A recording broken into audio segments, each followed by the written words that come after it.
વહેલી સવારમાં આજે આપણે ઊંડા કાઢીશું બાયણે અને જાહું દૂધ દેવા. એટલે પહેલાં આમાંથી એકાદું ઊંડાને કાઢી બાયણે અને પછી જાય ડેરીએ દૂધ દઈ આવી અને પછી આપણે આવી જવાનું છે ફરવા. ઊંડા આપણે કાઢી લીધું હોય, દૂધનો કેન આમાં ટાંગી દીધો હોય અને હવે આપણે નીકળીશું ડેરીએ. એટલે ઊંડા લઈને નીકળી હવે આપણે ભોગવા જઈએ હઈ. સામે હે મહાદેવનું મંદિર અને આ હે મીનળવાવ ચોક અને સામે હે મીનળવાવ. આપણે આવી ગયા ડેરીએ, દૂધ દઈ દીધું હોય, હમણાં ફેટ નીકળી જાય પછી આપણે આ કેન લઈને ગાડીમાં બેસીને નીકળી જાઉં સીધા ઘરે. આપણે તૈયાર થઈ ગયા હઈ, ધિયાને તૈયાર કરી નાખીએ, ફેનને તૈયાર કરી નાખીએ, ભાઈ ગયા ફોર વ્હીલ લેવા. ફોર વ્હીલ આવી જાય પછી અમે બધા નીકળીશું. હજી હતું ફોર વ્હીલ આવી જાય પછી નીકળીશું. તૈયારને લઈ જઈ તૈયાર નો લઈ જાય, તૈયાર લાયક નથી લઈ જવાની એટલે નથી લઈ જવાની. ચંપલ પહેર લઈ ગાડી કરી ચાલુ, ભેગું લઈ લીધું છે આ ચાર્જર અને આજ જાઉં આપણે ફરવા.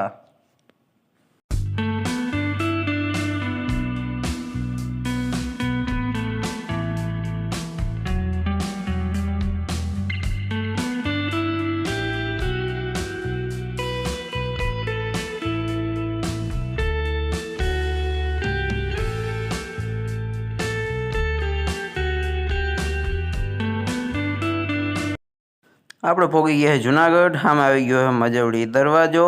પહેલાં જાઉં બેનની ઘરે, ત્યાં થોડીક વાર રોકાવું ને પછી નીકળી જાઉં. પહેલાં આપણે જાઉં એવું લાગે તો ભવનાથ ને દામોકુંડ ને એ બાજુ બધાય.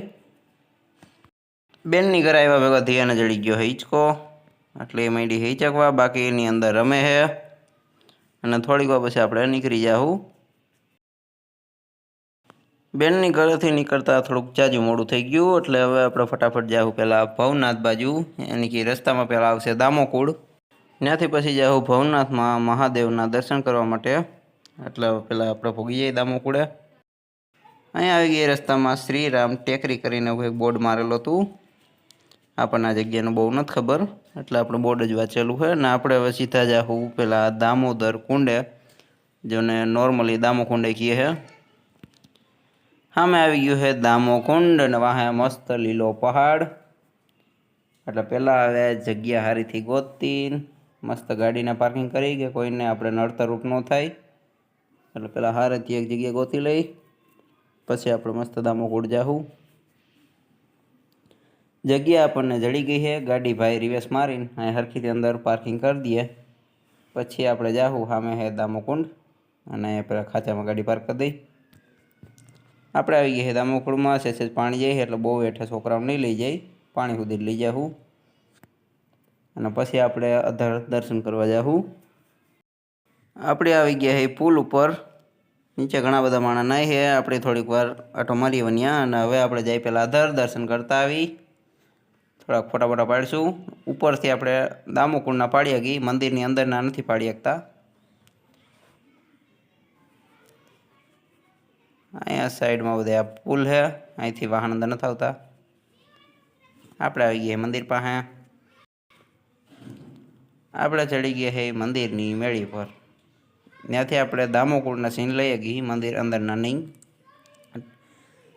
અહીંયા બધી ટ્રાફિક જાજુ છે. છોકરીઓને મસ્ત બહાર દીધી છે અને પાછળ મોટો બધો પહાડ.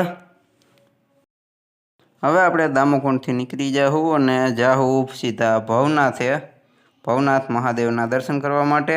એટલે ગાડી કાઢી, ગાડી અહીંથી ફટાફટ કાઢી લઈએ અને પછી નીકળી. સામે હે દામોકુંડ અને હવે આપણે ગાડી કરી હાલતી. દામોકુંડની પાછળ એ મોટો બધો પહાડ છે એટલે સીધા પહેલાં જાઉં ભવનાથ મહાદેવે. ત્યાં ગાડીની પાર્કિંગ કરવાની જગ્યા જોઈ જો કે કાંઈ ટ્રાફિક બહુ જાજુ છે.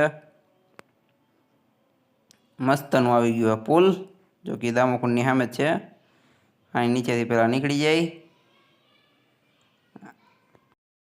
આપણે પહોંચી ગયા છે ભવનાથ મેરાગર અને આ પહેલાં હેલિકોપ્ટર ઉતારવાનું હતું ને અહીંથી આપણે ગિરનાર ઉપર 5000 પગથિયા ટુકડો હેલિકોપ્ટરનો આપણને બેહારીને લઈ જતા છે.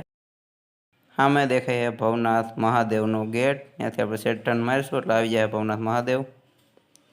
અહીંથી આપણે વળી જાઉં અને સામે છે મહાદેવનું શિવલિંગ પાછળ બિલ્ડિંગમાં. આપણે આવી ગયા છે ભવનાથ મહાદેવના દર્શન કરવા માટે।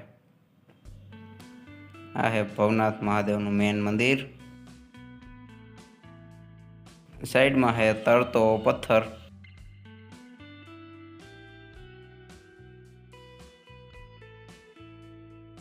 આપણે મંદિર અંદર આવી ગયા છે અને અહીંયા છે ભવનાથ મહાદેવ।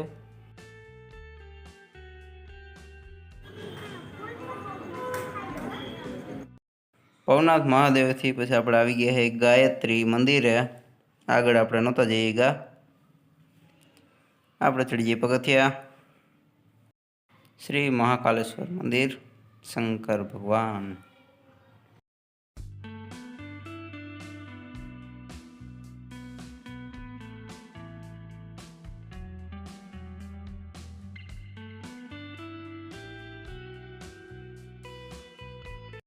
ગાયત્રી શક્તિપીઠ જુનાગઢ, આમે હે ગાયત્રી માતાનું મંદિર। અહીંથી આપણે હવે નીકળી ગયા હઈ અને હવે આગળ જાહું। ગાડી અહીંયા આપણે સાઈડમાં પાર્કિંગ કરી દીધી છે અને હવે જાહું ઉપરકોટ। અહીંયા આપણે સાઈડમાં પાસ લેવા જો છે એટલે ગેટમાં થઈને નીકળવું જો છે। આ હે ઉપરકોટનો ગેટ, નવું રિનોવેશન।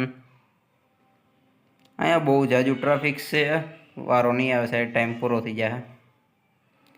આપણે અહીંથી પાછા નીકળી ગયા। ઘણા બધા વાંધા છે, બધાના આધાર કાર્ડ માગે છે, પૈસા તમારે પહેલાં ડબલ દેવાના, પછી પાછા હારમાં પાછા અડધા લેવાના, અને 6 વાગ્યા લગીનો ટાઈમ હતો। આપણે એટલી વારમાં બધે ફરી ન ગત એટલે આપણે અહીંથી નીકળી ગયા છે અને આપણે જાઉં ચક્કરબાગમાં। ત્યાં ટાઈમની કાંઈ ઉપાધિ નથી, કોઈ પૈસાની કાંઈ લપ નથી, કાંઈ ટેન્શન નહીં, સીધી ટિકિટ લેવાની, સીધા નીકળી જવાનું। એટલે હવે આપણે જાઉં ચક્કરબાગમાં। છોકરીઓને અલગ અલગ જનાવર બતાવશું। ઉપરકોટમાં છોકરાઓને વૈસે ભાઈ દિવાલો સિવાય કાંઈ નહીં સમજાય, કેમકે દિવાલોમાં શું રાજ છે આપણને મોટાઓને ખબર હોય, છોકરાઓને ન ખબર હોય। આપણે લઈ લઈ ગાડી અહીંથી અને સીધા ચક્કરબાગે પહોંચી જઈએ। આપણે પહોંચી ગયા ચક્કરબાગે, ફટાફટ લઈ લઈ ટિકિટ અને પછી ઓલા બધાને બરકી લઈ। આપણને મળી ગઈ છે ટિકિટ અને હવે આપણે બધાને બરકી લઈ। આપણે આવી ગયા ચક્કરબાગની અંદર, ટિકિટ આપણે જમા કરી દીધી છે। અહીંયા આ બધું નવું રિનોવેશન થયું છે।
અહીંયા ચકરબાગમાં પાછળ સાઈડ જે એનો ખાડો ને એવું બધું ઘણું બધું છે, સિંહ ને એવું જોવા માટે લઈ જાય છે બસમાં.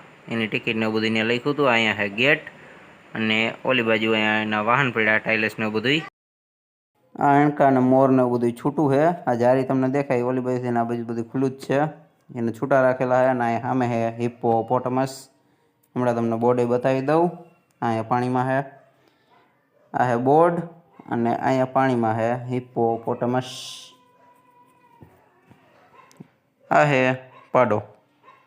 નામ હું લખ્યું છે હમણાં આગળ બોર્ડ છે એમાં બતાવી દઉં અને હું જોઈ લઉં. નામ મને ખબર. આમાં તો જંગલી ભેંસ જેવું દેખાય છે મને. લખ્યું તો ભેંસ જ છે. જંગલી ભેંસ સમજી લઈ. અહીંયા છે સફેદ હરણ. ચોકી 3 છે અને એક બચ્ચું અહીંયા સાઈડમાં કિંગ્યું અહીંયા છે. એક આ બચ્ચું છે. તો નામ આનું વાંચી લઈ. સફેદ કાળિયાર ડાયનાસોર. આ હે આપણે હિંચકા લપસ્યા. ત્યાં અહીંયા હિંચકા ખાય છે. બાકી બધા લપસ્યા ખાય છે અડધા. અહીંયા હે લપસ્યું અને વાહે તમને દેખાય ડાયનાસોર છે. પછી બતાવું હમણાં. અહીંયા બધા ચડ્યા પગથિયા. એક છે સીધું લપસ્યું ને એક છે ગોળ, જો કે તૂટી ગયેલું છે. હવે છોકરીઓ ભલા અહીંયા રમતી થોડીક વાર. છોકરીઓ માંડીએ ગોળ ચક્કર ફરવા અને હવે આપણે અહીંથી નીકળીશું. ઘણી બધી વાર આપણે અહીં રોકાઈ ગયા એટલે આપણે હવે નીકળી અહીંથી. ડાયનાસોર જોતા જાય અને આગળ આવેલા જાય એટલે હવે આપણે અહીંથી નીકળશું. ડાયનાસોર જોતા જાય અને નીકળી. આ ચક્કરબાગમાં ઘણી બધી એવી વસ્તુ છે જેના નામ આપણને નથી ખબર ને ક્યાંક બોર્ડ નથી મારેલા, ક્યાંક પડી ગયા છે. ઘણા બધા વાંધા છે એટલે આ બાજુ જોઈ લઈ. ડાયનાસોર જેનો કલર વયો ગયો છે. આ હે ડાયનાસોર સિમેન્ટનું બનાવેલું. હવે આપણે ચક્કરબાગને ટાટા કરી દઈ અને અહીંથી નીકળી બારણે. હજી મેઇન ગેટ આગળ છે એટલે મેઇન ગેટથી નીકળીને પછી ફોરવ્હીલમાં બહાર નીકળી જાઉં. અહીંયા છે મેઇન ગેટ બારણે નીકળવાનો. આપણે ફોરવ્હીલ લઈને નીકળી ગયા છે અને હવે રસ્તાના થોડા ઘણા સીન લેતા જાઉં અને નીકળી જાઉં. આપણે હવે જેતપુર બાયપાસ આગળ પહોંચી ગયા અને થોડીક જ વારમાં વીરપુર પહોંચી જાઉં. પછી ગાડીને મૂકી દેવું અને આજનો બ્લોગ કરી દઉં બંધ. લાંબો તો વિડીયો થઈ જ ગયો છે એટલે પહોંચી ઘરે. આપણે આવી ગયા છે વીરપુર અને હવે ફટાફટ પહોંચી ઘરે અને બધા એને ઉતારીને ગાડી જવા દઈ પ્લોટે ફટાફટ. ઘરે આપણે ગાડીમાંથી વજન ઓછો કરી નાખ્યો. બધા એને ઉતારીને ગાડીને મૂકી પ્લોટે અને આજનો બ્લોગ કરી દેવું બંધ. ભાઈ અહીંયા થોડું ખરખું કરે અને આપણે ખોલી નાખી શટર અને આજનો બ્લોગ કરી દે બંધ. ફરી પાછા મળશું નવા બ્લોગમાં.